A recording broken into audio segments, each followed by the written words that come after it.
Hello students, कैसे हैं आप सभी लोग। हम किससे बात कर रहे थे? संख्या पद्धति बात कर रहे थे। और संख्या पद्धति यानी नंबर सिस्टम के अंदर पिछली वीडियोस में हमने प्राकृतिक संख्याएं, पूर्ण संख्याओं के प्रकार, पूर्णांक, पूर्णांकों के प्रकार, भिन्न और भिन्न के प्रकार पढ़ लिए थे। थोड़ा सा भिन्न के बारे में दोबारा बात कर लेते हैं, रिवीजन कर लेते हैं हल्का सा। तो हेडिंग डाल, उसके बाद वे भिन्न के प्रकार के बाद पढ़ेंगे दशमलव के प्रकार। और दशमलव के प्रकार पढ़ने से हमें पता चल जाएगा कि परिमेय संख्या क्या होती है, अपरिमेय संख्या क्या होती है, या एक नया वर्ड है प्रागनुभाविक संख्या क्या होती है। तो उनके बारे में बात करेंगे आज की वीडियो में। तो उससे पहले हम थोड़ा फ्रैक्शंस या भिन्न के बारे में रिवीजन कर लेते हैं।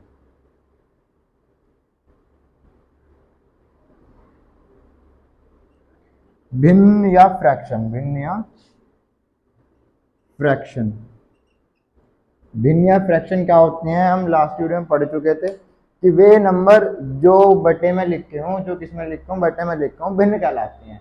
या भैया कुछ इस प्रकार से लिखे हों, ये क्या कहलाते हैं? भिन्न कहलाते हैं। अब भिन्न के कुछ प्रकार ही पढ़े थे। प्रकार क्या क्या पढ़े थे? सबसे पहले प्रकार पढ़े थे हमने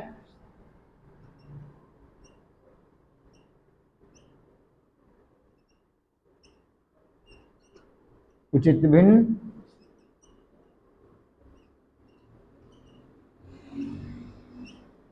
और अनुचित भिन्न,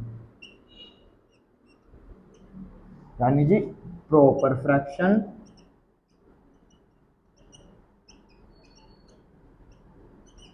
और इम्प्रॉपर फ्रैक्शन।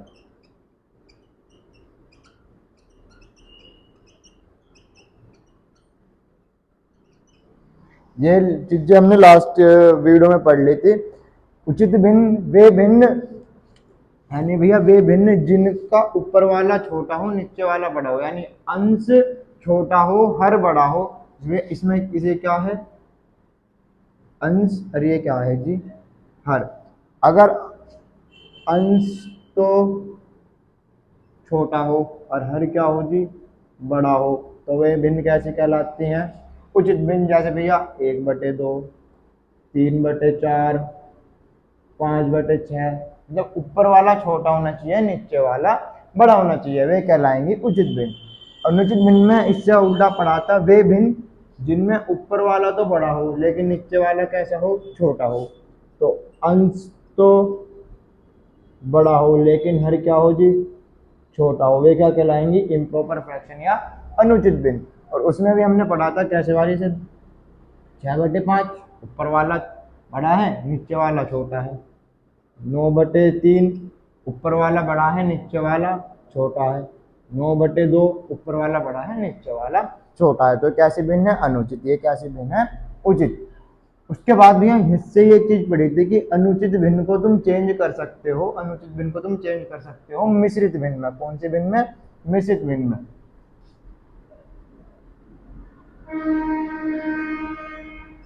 मिश्रित भिन्न। तो एक नया टाइप आ गया, तीसरा टाइप मिश्रित भिन्न या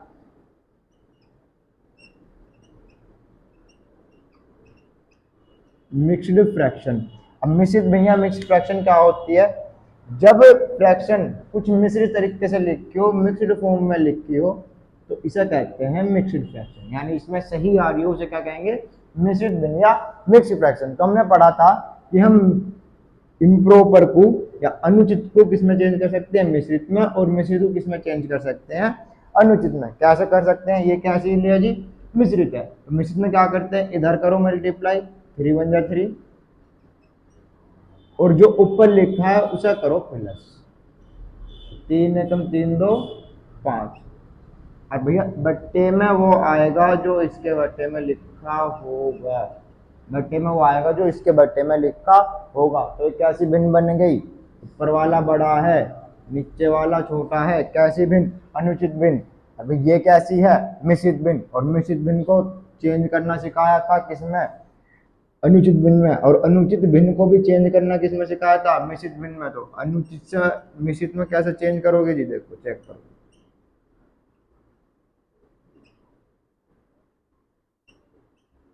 नंबर लिखा हुआ है, जो ऊपर लिखा हो उसे ऊपर करो, भाग दो। 3 एकम कितना हो जाएगी? 2।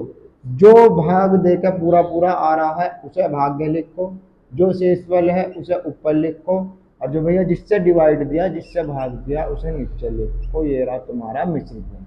तो चेंज करना आ गया था, पिछली क्लास में पढ़ लिया था। उसके बाद पढ़े थे सजातीय भिन्न, विजातीय भिन्न। तो थोड़ी सी उन पर भी चर्चा कर लेते हैं कि सजातीय भिन्न क्या है, विजातीय भिन्न क्या है, इकाई भिन्न क्या है। पिछली क्लास की बातें हैं ये।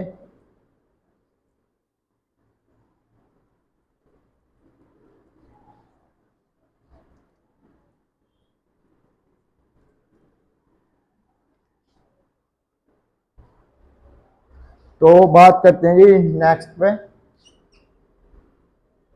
सजातीय, विजातीय और इकाई।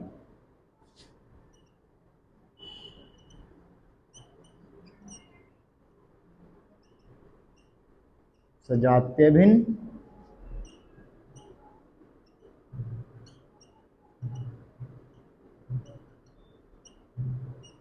विजातीय भिन्न और लास्ट वाली जी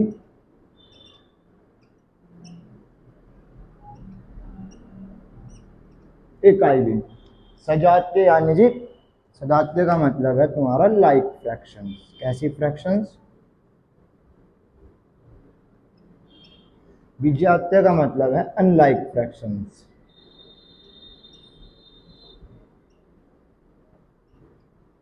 और इकाई का मतलब है जी यूनिट फ्रैक्शंस।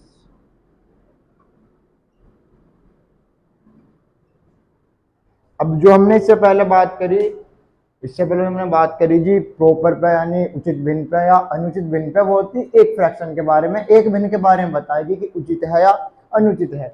लेकिन ये जो फ्रैक्शंस हैं, ये जो भिन्न हैं, ये बात करती हैं एक से ज्यादा वाले पे, कि अगर सबका नीचे वाले पे कहते हैं हर, सबका हर एक जैसा हो, सबका हर एक जैसा हो, तो ये सारी आपस में कहलाएंगी सजातीय भिन्न। कैसी भिन्न? लाइक फ्रैक्शन, सजातीय भिन्न।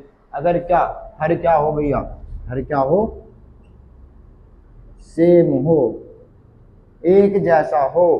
अगर हर एक जैसा नहीं है, हर एक जैसा नहीं है, तो ये कहलाएंगी विजातीय भिन्न या अनलाइक फ्रैक्शन।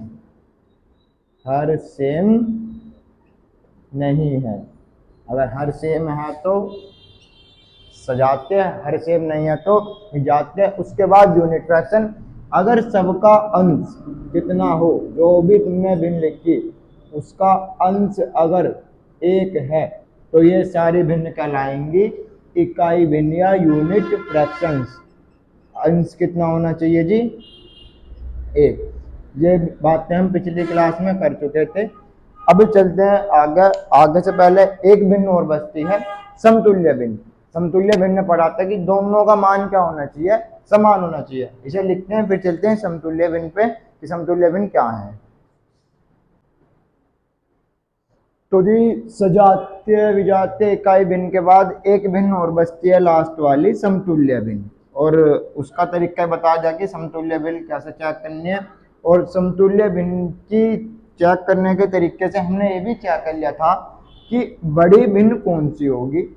तो लास्ट वाला टॉपिक है, इसे आज फिर लिखते हैं थोड़ा सा कि समतुल्य भिन्न क्या होती हैं।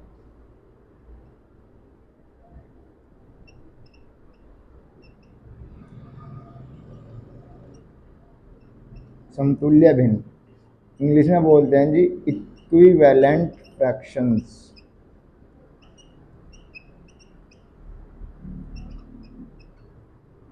इक्विवेलेंट फ्रैक्शंस, इक्विवेलेंट फ्रैक्शंस में पढ़ा था जब भी दो भिन्न का मान समान होगा। देखने में भिन्न अलग अलग हो सकती हैं, देखने में भिन्न अलग अलग हो सकती हैं, पर भिन्न का मान क्या होगा जी?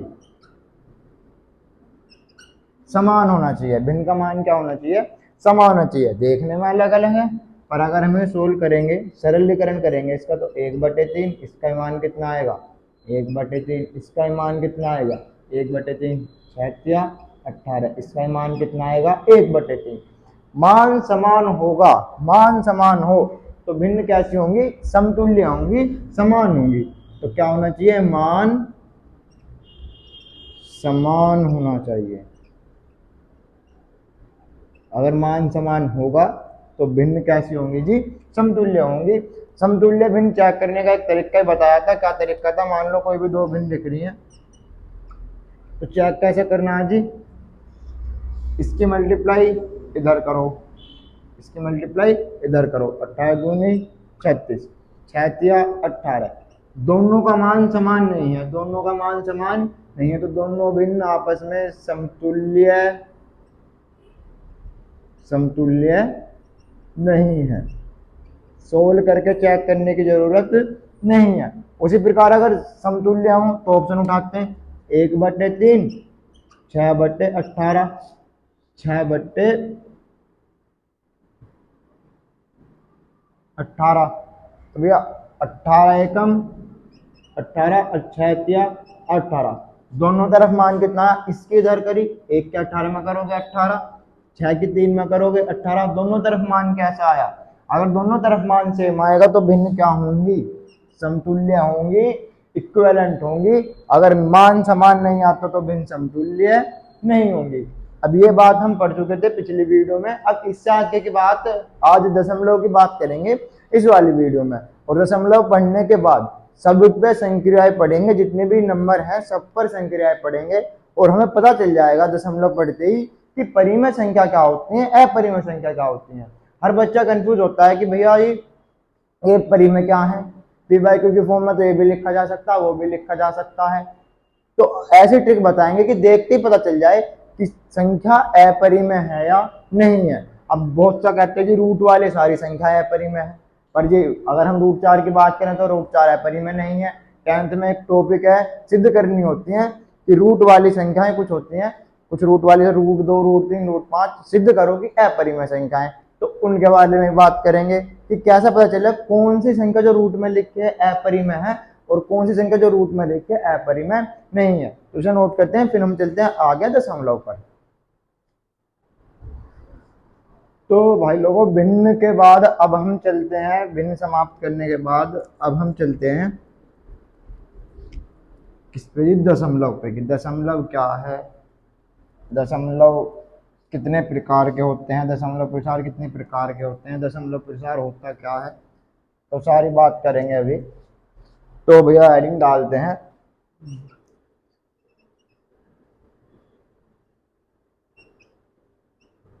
दशमलव या डेसिमल्स। दशमलव क्या है, डेसिमल्स क्या है? डेसिमल क्या है? मेन भैया डेसिमल का मतलब है मेन पॉइंट, जिसे हम बोलते हैं पॉइंट, आम भाषा में पॉइंट, ये वाला पॉइंट। जैसे भैया 3.4, 6.19, 6.19, ये चीजें कहलाती हैं दशमलव। ये जो बिंदु सा लगा हुआ है इस पॉइंट को बोलते हैं जी दशमलव। अब दशमलव प्रसार क्या है? तो मैं कुछ चीजें लिखता हूँ, भिन्न से स्टार्ट करता हूँ। भिन्न हमने पढ़ी तो मैं कुछ भिन्न लिखता हूँ तुम्हारे सामने। एक तो लिख कीजिए 3/2। एक भिन्न है, अनुचित भिन्न है, उचित या अनुचित है, यहाँ पर हमें कोई लेना देना नहीं है। अभी क्या है? एक भिन्न है। जी ये भी एक क्या है? भिन्न है। 1/3 भी क्या है? एक भिन्न है।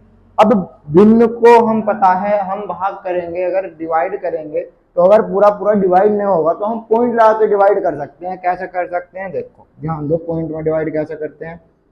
जो नीचे लिखा हो बाहर, जो ऊपर लिखा हो अंदर, 2 बन जा।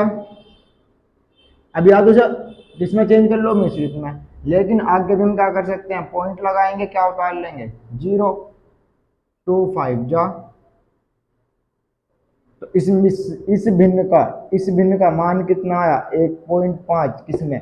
दशमलव में। लेकिन अगर यही वाला काम, भाग वाला काम मैं इस वाले भिन्न पे ट्राई करता हूं तो पॉइंट लगाओ 0, 3 3 जा 9 या 3 3 9 जी, फिर एक बचा, पॉइंट लगा हुआ है तो 0 उतार सकते हो, 3 3, पॉइंट लगा हुआ है 0 उतार सकते हो, 3 3, फिर एक बचेगा, पॉइंट लगा हुआ है 0 उतार सकते हो, 3 3 9। तो अब एक बात दिख रही है कि वो इधर को भी ऐसे चलेगा, इधर को भी ऐसे चलेगा।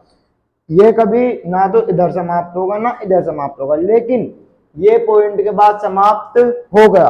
तो इस चीज को देखते हुए जब भिन्न को दशमलव में चेंज करा जाने लगा, पॉइंट में चेंज करा जाने लगा, तो कुछ ऐसे नंबर मिले जो पॉइंट के बाद क्या हो रहे थे, खत्म हो रहे थे, समाप्त हो रहे थे, शांत हो रहे थे।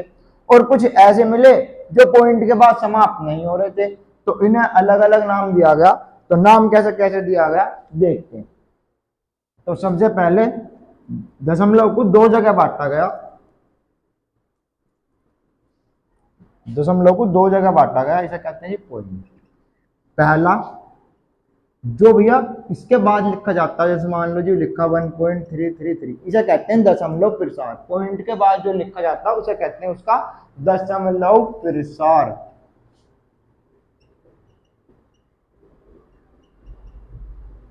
जो पॉइंट के बाद लिखा हुआ, इसमें पॉइंट के बाद का लिखा 5, तो इसे कहते हैं दशमलव प्रसार या डेसिमल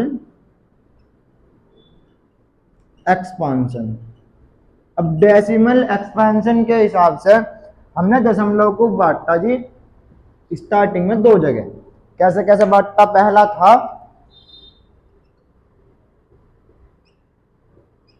शांत दशमलव, शांत दशमलव। दूसरा था जो पॉइंट के बाद समाप्त ना हो, शांत ना हो, अशांत दशमलव। क्या जी, हिंदी में इंग्लिश में बोलते हैं जैसे टर्मिनेटिंग डेसिमल,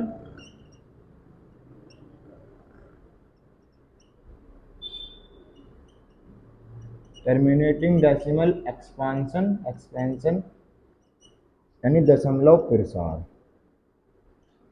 अशांत दशमलव प्रसार या खाली अशांत दशमलव बोल देते हैं, या नॉन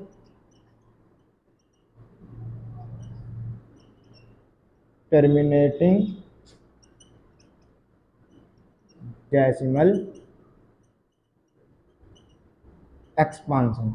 अब टर्मिनेटिंग क्या है, नॉन टर्मिनेटिंग क्या है, जिस हिसाब से हमने भैया अभी कुछ देर पहले एग्जांपल लिया था, 1/2 ले लो, 1/3 ले लो, तो हम इसे भाग करेंगे तो आएगा 0.5।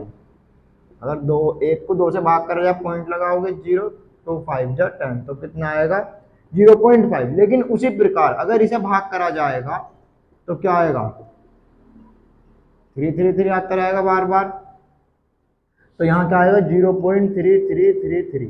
तो पॉइंट के बाद क्या नहीं हो रहा, खत्म। तो इन चीजों को देखते हुए, दशमलव प्रसार को देखते हुए हमने दशमलव को दो जगह बांटा। सबसे पहला शांत दशमलव, दूसरा अशांत दशमलव। जो पॉइंट के बाद क्या हो जा, शांत, जो पॉइंट के बाद क्या हो जा, शांत, उन्हें कहेंगे शांत दशमलव। जैसे जी 0.5, 0.6 या 0.5, 0.6, 0.16, 0.19 या और कुछ भी जो पॉइंट के बाद क्या हो रहे हो, समाप्त हो रहे हो। कुछ ऐसे थे जो पॉइंट के बाद समाप्त नहीं हुए, तो उन्हें रखा गया किसमें, अशांत दशमलव में। जैसे 1.333, 0.333, जो पॉइंट के बाद क्या नहीं हो रहे जी, समाप्त नहीं हो रहे। डॉट डॉट का मतलब है आगे तक चल रहे हैं। कुछ रूट वाले भी थे, कौन थे जी, कुछ रूट वाले भी थे। एक भैया यू है पाई, क्या है जी, पाई भी थी। तो कुछ नए नंबर आने स्टार्ट हुए, रूट वाले, पाई, यूक्लिड्स कांस्टेंट, कुछ ऐसे नंबर आने स्टार्ट हुए। तो हमने फिर किसे अशांत दशमलव को भी दो जगह बांट दिया। अब कैसे कैसे बांटा कि क्यों बांटा उसकी बात करते हैं जी। अशांत दशमलव को कैसे कैसे क्यों बांटा, तो इसे लिखो कि अशांत दशमलव क्या है, शांत दशमलव क्या है, जो पॉइंट के बाद क्या हो जाए जी, समाप्त हो जाए, शांत हो जाए। इसके बाद दशमलव के बाद समाप्त हो जाए शांत दशमलव, दशमलव के बाद समाप्त, दशमलव के बाद समाप्त ना हो तो अशांत दशमलव। अब अशांत भी दो तरीके के आ रहे थे, ऐसे जो पॉइंट के बाद बार बार आ रहे थे, रिपीट हो रहे थे, पुनरावृत्ति कर रहे थे, और कुछ ऐसे जो पॉइंट के बाद ना तो खत्म हो रहे थे ना ही रिपीट कर रहे थे, चले जा रहे थे, और ना कोई इनमें सीक्वेंस बन रहा था लिख के जाने का। तो उन्हें भी हम बांटेंगे, किन्हें बांटेंगे, अशांत दशमलव को। फिर हमने उन्हें दो जगह बांटा, अशांत अनावर्ती, अशांत आवर्ती। तो बात करेंगे कि अशांत आवर्ती या अशांत अनावर्ती क्या है, तो इसे लिखें फिर चलते हैं आगे। तो शांत दशमलव अशांत दशमलव में बांटने के बाद हमारे पास अशांत दशमलव में भी कुछ ऐसे नंबर बचे जो पॉइंट के बाद रिपीट कर रहे थे और कुछ पॉइंट के बाद रिपीट नहीं कर रहे थे तो हमने अशांत दशमलव को भी दो जगह विभाजित कर दिया। अब देखते हैं भैया दो जगह कैसे कैसे विभाजित किया।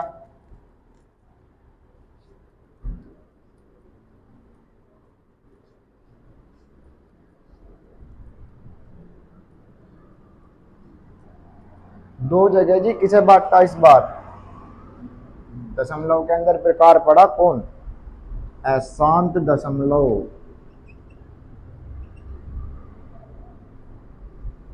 अशांत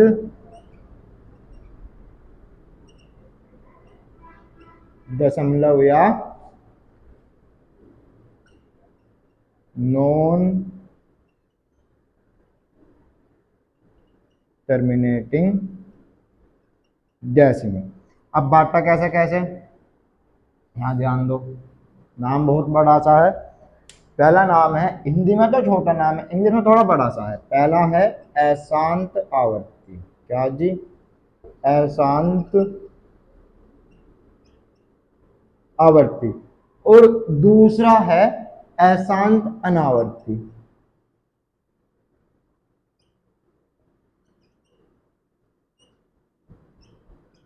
क्या जी, अशांत आवर्ती और अशांत अनावर्ती। इंग्लिश में बोलते हैं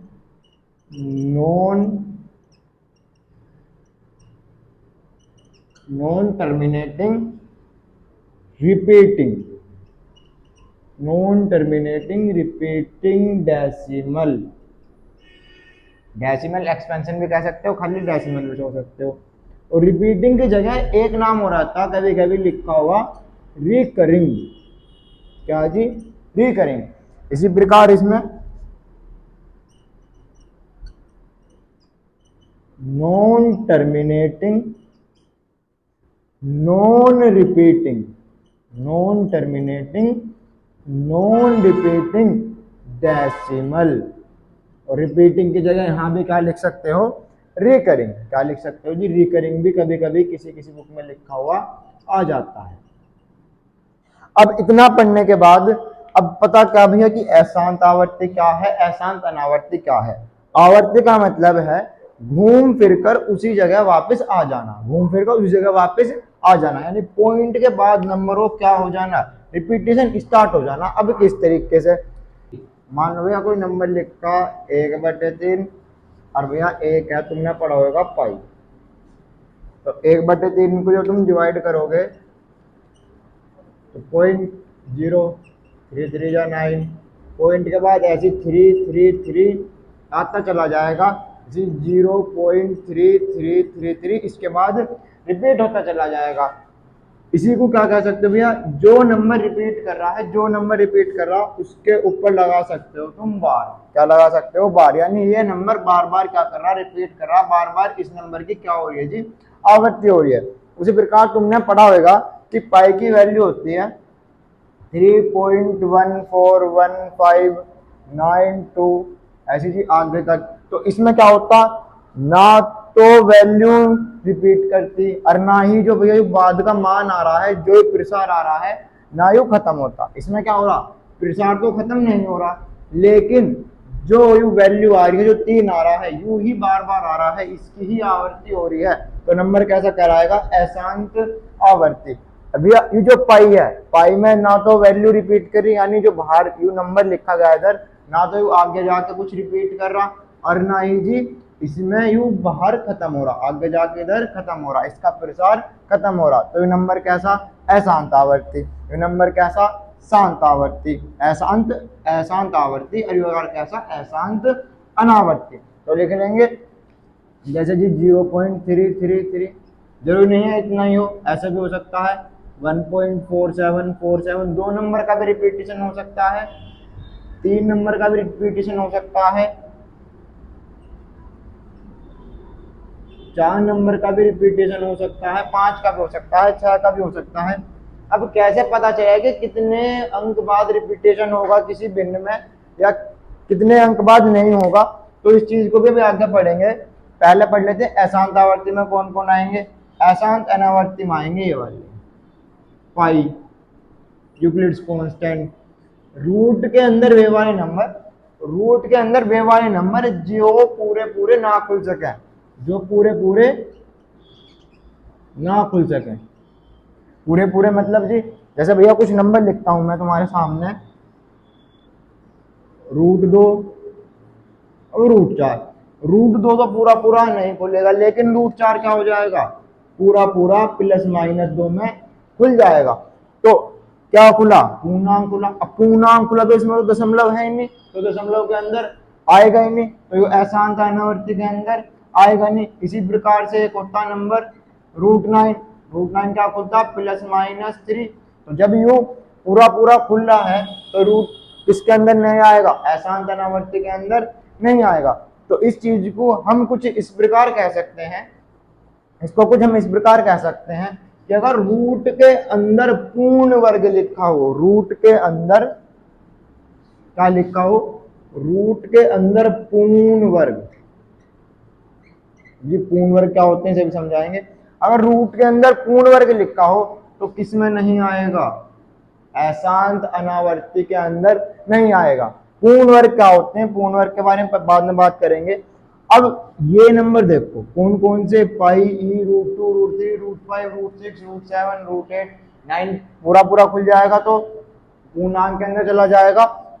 अब इन्हीं जो संख्या है, ये जो संख्या बच रही है ये वाली, मैंने भैया गोला बनाया, जो पॉइंट के बाद ना तो रिपीट करें और ना पॉइंट के बाद खत्म हो, यानी जो दशमलव के बाद ना तो वापस घूम फिर के नंबर आवे और ना ही दशमलव के बाद समाप्त हो, तो इन नंबरों को ही बोलते हैं अपरिमेय संख्याएं। कैसी संख्याएं भैया, अपरिमेय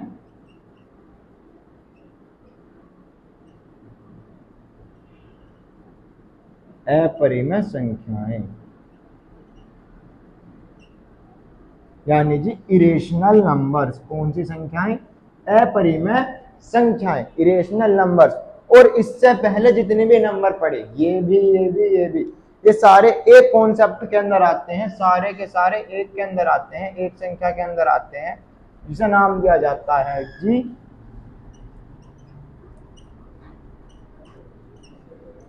परिमेय संख्या या रेशनल नंबर्स।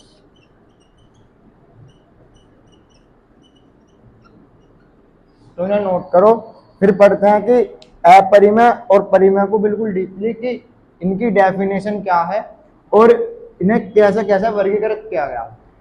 परिमेय संख्याओं का वर्गीकरण हमने पहले पढ़ लिया, उसका पूरा एक चार्ट बना लेंगे। और अपरिमेयों को दो जगह बांटा गया, उन्हें पढ़ेंगे कि दो जगह किस प्रकार से बांटा गया। अब इन्हें नोट करें, फिर चलते हैं आगे। तो अब इससे हमें भैया एक क्लियरिटी मिल जाती है परिमेय संख्याओं और अपरिमेय संख्याओं की, बिना किसी डेफिनेशन की, कि वे संख्याएं जो पॉइंट के बाद ना तो रिपीट करें, ना तो पॉइंट के बाद आवर्ती हो उनकी, और ना पॉइंट के बाद वे समाप्त हो, तो किस में आएंगी, अपरिमेय आएंगी। और या रूट वाले वे नंबर, रूट वाले वे नंबर जो पूरे पूरे ना खुल सकें, किस में आएंगे, अपरिमेय में आएंगे। अब एक बात लिखी कि रूट के अंदर पूर्ण वर्ग होगा तो अपरिमेय में नहीं आएगा। तो पढ़ते भैया पूर्ण वर्ग क्या है। अरे कुछ डाउट होता है बच्चों का ना, कुछ मिसकंसेप्ट पड़ा होता है कि पाई की वैल्यू 22/7 होती है या 3.14 होती है। यू वाली बात जो है भैया यू गलत है। पाई की वैल्यू कुछ तो मैंने यहाँ लिखी, अगर तुम इसे सर्च करो real value of pi, Google पर डालना रियल वैल्यू ऑफ पाई, तो तुम्हें मान मिल जाएगा बहुत बड़ा। बिलियनों ट्रिलियनों में सुपर कंप्यूटर द्वारा पाई का मान निकाला जा चुका है। तो पाई की वैल्यू ना तो 22/7 होती है, ना पाई की वैल्यू 3.14 या 3.14 होती है। ये जो वैल्यू होती है ये लगभग में होती है। किस में होती है जी, लगभग में। तो इसलिए पाई की एक कोई एग्जैक्ट वैल्यू नहीं, तो पाई पॉइंट के बाद तो खैर समाप्त होएगा नहीं, क्योंकि इसके अंदर आ रहा अपरिमेय संख्या के अंदर आ रहा। तो इसे चेक करेंगे अभी कि क्या पाई की वैल्यू ये है या नहीं है, क्या ये दोनों आपस में बराबर है या नहीं है। तो इसे डायरेक्ट देखते ही कैसे पता चले कि कोई नंबर शांत है या अशांत अनावर्ती है, या जी कैसे नंबर को देखते पता चले कि वो अपरिमेय संख्या है या परिमेय संख्या है। तो सबसे पहले बात करते हैं अपरिमेय संख्या और परिमेय संख्या क्या होती है, और साथ ही साथ हम क्लियरिटी कर लेंगे पूर्ण वर्ग क्या होते हैं। जब अपरिमेय परिमेय संख्या पढ़ लेंगे तो उसमें पढ़ेंगे कि पाई की वैल्यू ये नहीं है और पाई की वैल्यू ये भी नहीं है, क्यों नहीं है उसे भी चेक करेंगे। तो भैया हेडिंग डालते हैं दशमलव का खत्म है मामला, दशमलव इसके बाद नहीं है। अब दशमलव पर संक्रियाएं रह रही हैं, गुणा भाग प्लस माइनस, बस ये चीजें रहती हैं। और कैसे इन वाले नंबरों को जो पॉइंट जिनके ऊपर क्या लग रहा है जी, बार लग रहा है, जिनके ऊपर बार लग रहा है उन्हें भिन्न में कैसे चेंज किया जाता है। एक चीज और मैं ऐसे बता दूं कि अशांत अनावर्ती वाले जो संख्या है, अशांत अनावर्ती वाले जो नंबर हैं, उन्हें तुम भिन्न में चेंज नहीं कर सकते, भिन्न में चेंज नहीं कर सकते, ये भिन्न में नहीं बदली जा सकती। और अपरिमेय संख्याएं भिन्न वाली संख्याएं कभी नहीं होगी। अगर कोई भी नंबर भिन्न में लिखा हो, ऊपर भी पूर्णांक हो नीचे पूर्णांक हो, ऊपर भी पूरा पूरा नंबर लिखा हो नीचे पूरा पूरा नंबर लिखा हो, जैसे कि ये लिखा, तो ये कभी भी अपरिमेय संख्याओं के अंदर नहीं जाएगी, वेरीफाई करके भी दिखाएंगे। तो अब बात करते हैं जी परिमेय संख्या और अपरिमेय संख्याओं के बारे में कि परिमेय संख्या और अपरिमेय संख्या क्या होती है।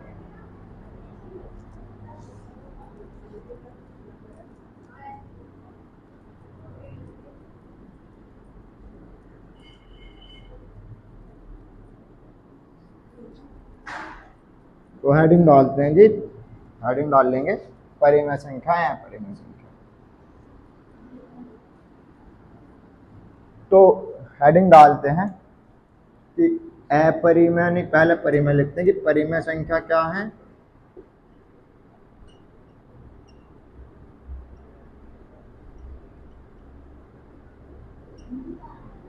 और दूसरी बात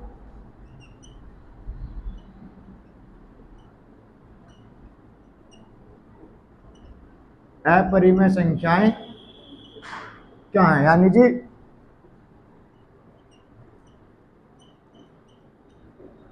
रेशनल नंबर्स क्या हैं और इरेशनल नंबर्स क्या हैं। 10th का बहुत अच्छा टॉपिक है, 10th से टॉपिक उठाया गया है कि रेशनल नंबर और इरेशनल नंबर्स क्या होते हैं। तो सीधी बात, डेफिनेशन जो लिखी हुई है, डेफिनेशन है कि अगर कोई भी नंबर p बाई क्यू की फॉर्म में लिखा हो और क्यू किसके बराबर ना हो, 0 के बराबर ना हो, इस कारण को भी समझेंगे क्यों 0 के बराबर क्यों नहीं होना चाहिए। दूसरी बात, p भी क्या होना चाहिए, एक पूर्णांक होना चाहिए, और क्यू भी क्या होना चाहिए, एक पूर्णांक होना चाहिए। डेफिनेशन क्या है, ऐसा कोई भी नंबर जो p बाई क्यू की फॉर्म में, यानी p बाई क्यू के रूप में लिखा हो या लिखा जा सकता हो, किसके अंदर आएगा जी, रेशनल नंबर के अंदर आएगा या परिमेय संख्या के अंदर आएगा। उसमें एक कंडीशन लगाई गई छोटी सी कि जो नीचे वाला है, नीचे वाला क्या होता है, हर 0 नहीं होना चाहिए, और जो दोनों हो ये या तो पूर्णांक के रूप में लिखे हों या पूर्णांक के रूप में लिख के जा सकें। जब यह कोई भी नंबर लिखा 1/3 तो किसके रूप में लिखा है, p बाई क्यू की फॉर्म में लिखा है, p बाई क्यू के रूप में लिखा है, ऊपर भी क्या है पूर्णांक है, नीचे भी क्या है पूर्णांक है, और नीचे वाला नंबर क्या नहीं होना चाहिए, 0 नहीं होना चाहिए। तो इस वाली बात को नोट बना लें कि नीचे वाला नंबर क्या नहीं होना चाहिए, 0 नहीं होना चाहिए। पढ़ने के बाद जब परिमेय संख्या अपरिमेय संख्या पढ़ लेंगे तो पता चल जाएगा कि नीचे वाला 0 क्यों नहीं होना चाहिए, ऐसे बता देंगे कि नीचे वाला 0 क्यों नहीं होना चाहिए। अब क्या है परिमेय संख्याएं, परिमेय संख्याएं वे हैं जो p बाई क्यू की फॉर्म में लिखे जा सकते हो, यानी बटे में लिखे जा सकते हो, फ्रैक्शन में लिखे जा सकते हो। दूसरी बात, नीचे वाला 0 नहीं होना चाहिए और दोनों पूर्णांक के रूप में लिखे जा सकते हो। दूसरा, रेशनल नंबर क्या है, जो p बाई क्यू की फॉर्म में ना लिखे जा सकते हैं। ये वाली बात मैं बता दी तुम्हें कि अपरिमेय संख्याएं वे होती हैं जो भिन्न के रूप में ना लिखी जा सके। फिर तो भैया कौन सी बची, अगर कहीं भी रूट आ जाए, कहीं भी रूट आ जाए, चाहे भिन्न में आए कैसे भी आए, ऊपर नीचे कैसे भी आए, और जो रूट लिखा हो, जो वर्गमूल लिखा हो वो पूरा पूरा ना खुल पा रहा हो, तो कहाँ चला जाएगा, सीधा सीधा अपरिमेय में। या कुछ दो संख्या ऐसी हैं पाई और भी हैं कार्टेशियन कांस्टेंट जो बाद में लिख देंगे, वो टॉपिक बीएससी के हैं, इसके नहीं है। √2, √3, √5, √6, वर्गमूल में 2, वर्गमूल में 3, वर्गमूल में 5, ये पूरे पूरे नहीं खुलेंगे, वर्गमूल से पूरे पूरे बाहर नहीं आएंगे, तो ये क्या कहलाएंगे, अपरिमेय संख्या के अंदर आएंगे। अब यहां से एक बात पढ़ी थी कि अगर वर्गमूल के अंदर पूर्ण वर्ग आ गया, रूट के अंदर परफेक्ट स्क्वायर, परफेक्ट स्क्वायर आ गया, रूट के अंदर परफेक्ट स्क्वायर आ गया, तो वह संख्या किस में नहीं आएगी, अपरिमेय में नहीं आएगी। अपरिमेय से कहाँ चली जाएगी, परिमेय में चली जाएगी। अब ये पूर्ण वर्ग है क्या, तो बात करते हैं पूर्ण वर्ग क्या है। तो परिमेय संख्या, अपरिमेय संख्या के बारे में समझ में आया। अपरिमेय संख्या बस ये है जो रूट से पूरी पूरी ना खुले और जो भिन्न के रूप में ना लिखे जा सके, यानी जो पॉइंट के बाद ना तो रिपीट करें और ना ही खत्म होए। उसके अलावा जो भी संख्या बची अभी के लिए रियल नंबर्स के अंदर, किसके अंदर, वास्तविक संख्याओं के अंदर, इसके अलावा जो अब तक सारी संख्या पड़ी वे आएंगे तुम्हारी परिमेय संख्याओं में। कैसे, तो जी अब बात करते हैं पूर्ण वर्ग क्या है। और पूर्ण वर्ग आ गए तो ये तो बात बता दी कि वे संख्याएं जो रूट से पूरी पूरी खुल जाए मेनली पूर्ण वर्ग कहलाती हैं। और पूर्ण वर्ग आ गया तो रूट से पूरी पूरी खुल जाएगी, और रूट से पूरी पूरी खुल गई तो किसके अंदर आ जाएगी, वो परिमेय संख्याओं के अंदर आ जाएगी। तो अब बात करते हैं पूर्ण वर्ग क्या है, फिर बात करेंगे। इस वाली बात को नोट करके रखोगे, क्यों जीरो क्यों नहीं होना चाहिए। अगर क्यों जीरो हो गया तो वैल्यू अनडिफाइंड आएगी, अनंत आएगी, तो इसलिए क्यों जीरो नहीं होना चाहिए। और दूसरी बात, अगर कोई भी चीज फ्रैक्शन में लिखी हो, भिन्न में लिखी हो, तो कहाँ जाएगी, परिमेय संख्याओं के अंदर जाएगी। जब तक जाएगी जब तक या तो पाई ना आए, अगर कहीं भी तुम्हें पाई दिख गया लिखा हुआ तो सीधी सीधी बात है नंबर कैसा होगा, परिमेय होगा। अगर कुछ गुणा भाग या भैया प्लस माइनस करके पाई हट गया तो किस में आ जाएगा, परिमेय में आ जाएगा। अगर पाई और रूट वाले नंबर बचते हैं, नहीं जाते संख्या से, तो किसके अंदर रहेंगे, अपरिमेय संख्या के अंदर रहेंगे। तो अब हेडिंग डालते हैं कि पूर्ण वर्ग क्या होते हैं, कि पूर्ण वर्ग क्या होते हैं। नंबर सिस्टम के अंदर ही, नव संख्याओं के प्रकार के अंदर ही एक नया टॉपिक मिला मैं आज कि भैया पूर्ण वर्ग क्या होते हैं। पूर्ण वर्ग, पूर्ण वर्ग क्या होते हैं आज ध्यान से देखेंगे। मैंने 1 का वर्ग करा तो कितना आया 1, 2 का वर्ग करा तो कितना आया जी 4, 3 का वर्ग कितना करा तो 9 आया, 4 का वर्ग करा तो कितना आया 16। इसी प्रकार से आगे आएंगे। अब 1 का वर्ग करने पे कितना आया 1, यानी अगर मैं इसके ऊपर रूट लगाऊं तो पूरा पूरा खुल जाएगा। 2 का वर्ग कितने पाया 4, तो अगर 4 के ऊपर रूट लगाऊं तो पूरा पूरा खुल जाएगा। तो वे संख्याएं जो किसी संख्या का वर्ग करने पर आती हैं, किसी पूर्णांक का वर्ग करने पर आती हैं, क्या जी, किसी भी पूर्णांक का वर्ग करने पर जो संख्याएं प्राप्त होंगी उनको कहते हैं पूर्ण वर्ग। अब हर संख्या पूर्ण वर्ग नहीं हो सकती, 2 पूर्ण वर्ग नहीं है, 3 पूर्ण वर्ग नहीं है। 2 का स्क्वायर कितना आया 4, तो 4 क्या है एक पूर्ण वर्ग। और 4 रूट के अंदर आएगा, कोई पूर्ण वर्ग रूट के अंदर आएगा तो क्या हो जाएगा, पूर्णांक में बाहर आ जाएगा, पूरी पूरी संख्या में बाहर आ जाएगा। और पूरी पूरी संख्या में बाहर आ गया तो अपरिमेय संख्या के अंदर वह नहीं जाएगा। तो पूर्ण वर्ग की बात यहाँ खत्म होती है। अब चलते हैं जी आगे कि स्क्वायर रूट क्या होते हैं, कि क्यों जीरो क्यों नहीं होना चाहिए, कि क्यों जीरो क्यों नहीं होना चाहिए। और दूसरी बात पढ़ेंगे कि पाई जो है 22/7 या 3.14 3.14 के बराबर नहीं है। तो सबसे पहली बात डाल लेंगे कि पाई 22/7 या 3.14 के बराबर नहीं है। अब क्यों नहीं है देखते हैं कि हमने पाई तो बड़ा क्या संख्या भैया, अपरिमेय संख्या। और ये अगर एक बात कड़का है, अगर कोई भी भिन्न में आएगी और ऊपर एक पूर्णांक हो नीचे पूर्णांक हो तो कैसी संख्या, परिमेय संख्या। पॉइंट के बाद खत्म हो रही हो तो भी क्या संख्या, परिमेय संख्या। लेकिन भैया हम तो बचपन से पढ़ता है कि पाई का मान 22/7 होता है, पाई का मान कितना होता है, 3.14 होता। तो आगे से ये वाली बात हो जाती है गलत। ये 8वीं तक या 7वीं तक ही सीमित था। और अगर लिखा हुआ क्वेश्चन में था तो कहता था कि पाई की जो वैल्यू लेनी है तुम्हें कितनी लेनी है, 3.14 लेनी है। क्वेश्चन में लिख के देता था, या पाई की जो वैल्यू लेनी है वो कितनी लेनी है तुम्हें, 22/7 लेनी है। अब कारण क्या था लेने का, कि इससे हमारी जो कैलकुलेशन थी वो हो जाती थी आसान। तो वास्तव में पाई की वैल्यू ना तो ये है ना ही ये है। तो पहले चेक करते हैं, अगर भैया ये दोनों बराबर हैं तो ये दोनों भी आपस में बराबर होंगे, तो पॉइंट में जो आंसर आएगा बराबर होना चाहिए। ये तो साफ साफ दिख रहा है कि परिमेय संख्या है, ये भी साफ साफ दिख रहा है परिमेय संख्या है। तो पहले इन्हें बराबर करके देख लें। 7 या 21 कितना बचा, 1 दशमलव लगाओ 0, 7 एकम 7 कितना आया 3, 7 चौक 28 कितना बचा 2, 7 दूनी 14 कितना बचा जी 6, 7 अट्ठे 56 कितना बचा 4, और जी उसके बाद 7 पंजे 35 कितना आएगा 5। जब 5 को ऊपर लिख लेता हूँ यहाँ पे, फिर किस पर चलाओगे 7 सत्ते 49 कितना बचा वापस 1। तो अब जो वैल्यू है वो वापस कहाँ से रिपीट हो जाएगी, ऐसे हो जाएगी, चेक करो।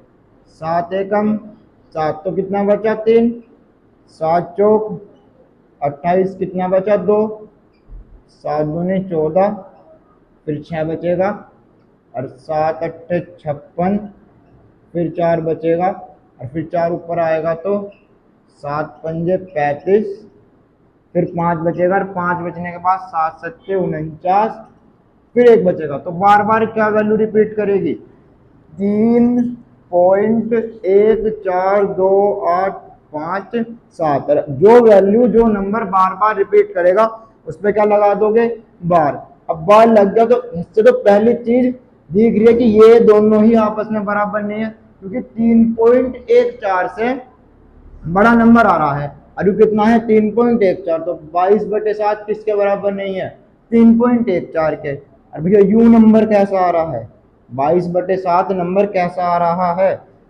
अशांत आवर्ती, अशांत आवर्ती। और जब कोई नंबर अशांत आवर्ती में हो तो बताया कि वह नंबर आता है परिमेय संख्याओं में। तो ये नंबर कैसा, अब परिमेय संख्या।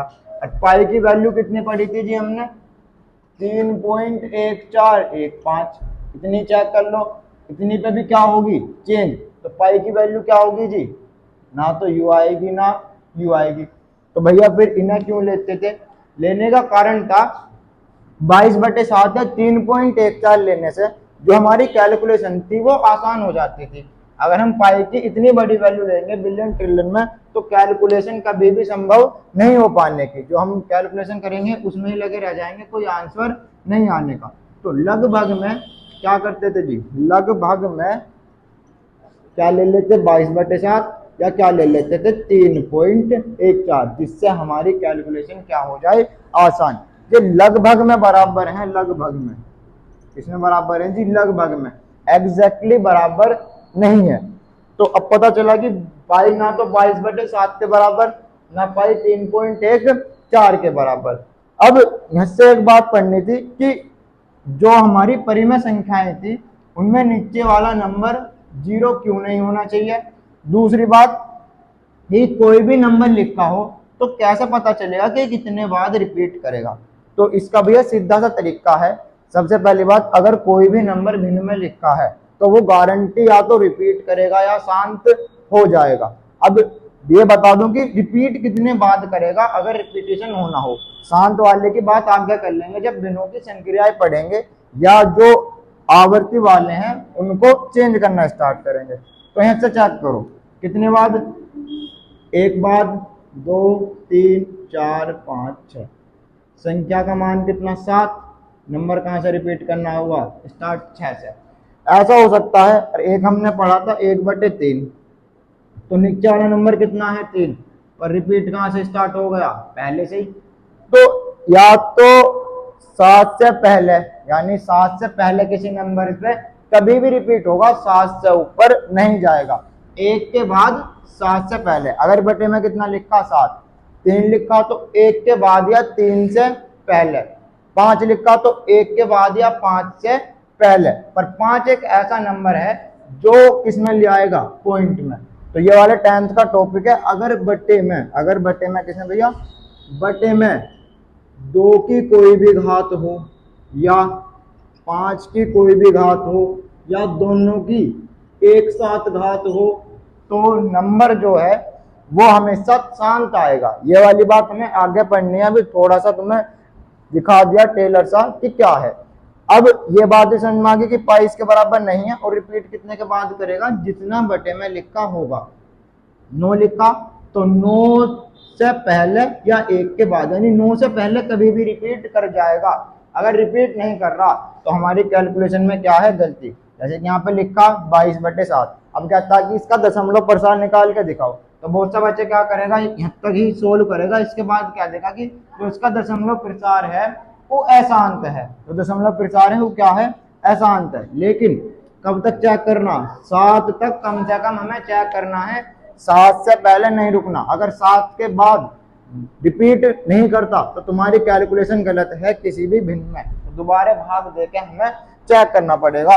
तो ये वाली बात थी जी भिन्न की कि 22/7 के बराबर पाई नहीं होता, 3.14 के बराबर पाई नहीं होता। अब इसके बाद बात करते हैं कि किसी भी परिमेय संख्या में बटे में 0 क्यों नहीं आता, या नीचे वाला 0 क्यों नहीं होता। तो अभी इसे नोट करें, फिर चलते हैं भैया आगे चेक करते हैं कि क्यों 0 नहीं होता। तो भैया अब सब पढ़ने के बाद एक लास्ट टॉपिक बचता है छोटा सा, कि जो हमने परिमेय संख्या पढ़ी, जो हमने रेशनल नंबर्स पढ़े, परिमेय संख्याएं पढ़ी, उनमें एक कॉन्सेप्ट ये था कि अगर पी बाई क्यू की फॉर्म में लिखी हो और क्यू किसके बराबर ना हो, 0 के बराबर ना हो, और पी क्यू इंटीजर हो मतलब पूर्णांक हो, पूर्णांक नहीं होंगे या पूर्णांक के रूप में नहीं लिखे जाएंगे तो अपरिमेय में चले जाएंगे। अब यहाँ से कॉन्सेप्ट पता है कि नीचे वाली संख्या 0 क्यों नहीं होनी चाहिए, या जी 0/1 क्या किसके बराबर आएगा और 1/0 किसके बराबर आएगा। तो नीचे वाला 0 नहीं होना चाहिए, इससे दिक्कत है। तो दिक्कत इस वाले से होनी चाहिए, इस वाले से दिक्कत नहीं होनी चाहिए। तो इसे देखो 1/0, तुम 0 को 1 से भाग दोगे तो हमेशा आएगा 0। क्या आएगा जी, 0। लेकिन 0 को 1 को भाग दोगे तो दो चीज क्या बोल सकते हैं, या तो अनंत या बोलते हैं जी अपरिभाषित यानी अनडिफाइंड। अब ऐसा क्यों होता है, कुछ रियल लाइफ से सोच कर चलेंगे। मान लो जी इसे लिखते हैं फ्रैक्शन को 0/1 और 1/0 या 1/0 0/1। अब कितने बच्चे हैं, एक बच्चा है, उसे तुम्हें टॉफी बांटनी है, तुम कोई टॉफी नहीं लेकर आए, क्या ऐसा कर सकते हो भैया जी, 2 बच्चे हैं और तुम्हें कोई 4 बच्चे हैं, तुम्हें बांटनी है 2 टॉफी, तो आधी आधी करके दे देंगे। सही बात है जी, आधी आधी, 4 बच्चों में 2 टॉफी बांटनी है तो आधी आधी करके दे दो। तो क्या बना 1/2 यानी 0.5, आधा आधा दे दो। लेकिन यहाँ से क्या हुआ, एक बच्चा है, तुम्हें कोई टॉफी नहीं लेकर आए तो नहीं दोगे, उस बच्चे के पास टॉफी कितनी जाएंगी, 0। बंटवारा कितने टॉफियों का हुआ, 0 का। चलो जी बात ठीक है, तो आंसर 0 आ गया। लेकिन यहाँ क्या दिक्कत हुई, बच्चा है 0 कि कोई बच्चा नहीं है, तुम एक टॉफी ले आए। अब कोई बच्चा नहीं है, एक टॉफी ले आए, तो उस टॉफी को कैसे बांटोगे, क्योंकि खुद खा लेंगे। अगर खुद खाओगे तो जब भी कितना काउंट हुआ, 1। अपने आप को भी तो कितना काउंट हुआ, 1। लेकिन कह रहा है कि किसी को बांटनी नहीं है, तो ऐसा तो नहीं हो सकता कि तुम टॉफी रख के किसी को ना बांट पाओ, कोई आंसर नहीं आएगा। तो आंसर नहीं आएगा तो उसे बोलते हैं जी अपरिभाषित। क्या बोलते हैं, अपरिभाषित। अपरिभाषित का मतलब इंग्लिश में बोलते हैं जी नॉट डिफाइंड, कि ऐसा होना पॉसिबल नहीं है। अब होना पॉसिबल क्यों नहीं है, ऐसे देखते हैं कि 1/0 लिखा हुआ है और एक लिखा है 0/1, तो भाग कंप्लीट हो जाएगा अगर शेषफल 0 हो या पॉइंट के बाद रिपीट होना स्टार्ट हो जाए। तो 1 0 जा, तो आंसर कितना आया, 0। लेकिन जब यहाँ भाग देना स्टार्ट करा तो जी किसी भी नंबर से मल्टीप्लाई करोगे, यहाँ किसी भी नंबर से मल्टीप्लाई करोगे तो हमेशा 0 आता जाएगा, और फिर 0 भी सेम नंबर ही बचता चला जाएगा। अब ना तो पॉइंट लगा सकते ना कुछ कर सकते, तो यहाँ पे भाग देना हुआ अपरिभाषित। यहाँ पे भाग देना संभव नहीं बचा, यहाँ पर भाग देना संभव नहीं बचा। नहीं बचा तो क्या हुआ, अपरिभाषित हुआ या नॉट डिफाइंड हुआ, या इसे कह सकते हैं कि हमने ऐसा मान लिया कि यह अनंत पर जाकर भाग हो गया। कहाँ जाकर हो गया, अनंत पर जाकर भाग हो गया। तो क्या कह सकते हैं, 1/0 किसके बराबर, अनंत के बराबर। तो यह सब बात क्लियर होती है कि परिमेय संख्याओं में क्यों 0 के बराबर क्यों नहीं होना चाहिए। तो आज की क्लास यही समाप्त करेंगे।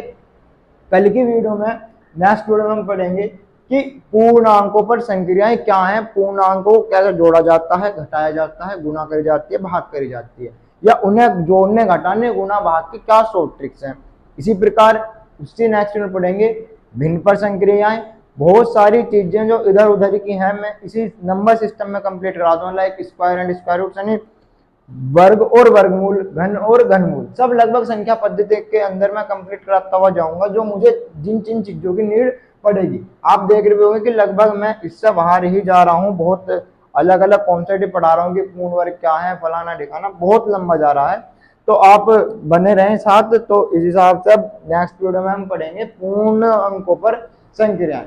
तो आज के लिए इतना ही रखते हैं। हमारा भैया हमें इतना सपोर्ट करने के लिए धन्यवाद, हमारी एक्सपेक्टेशन से बाहर हमें सपोर्ट करने के लिए धन्यवाद। पढ़ते रहें, मस्त रहें, जीवन को व्यस्त रखें, पढ़ाई में व्यस्त रखें, इधर उधर की बातों में ना लगे। धन्यवाद। वीडियो को लाइक करें, शेयर करें।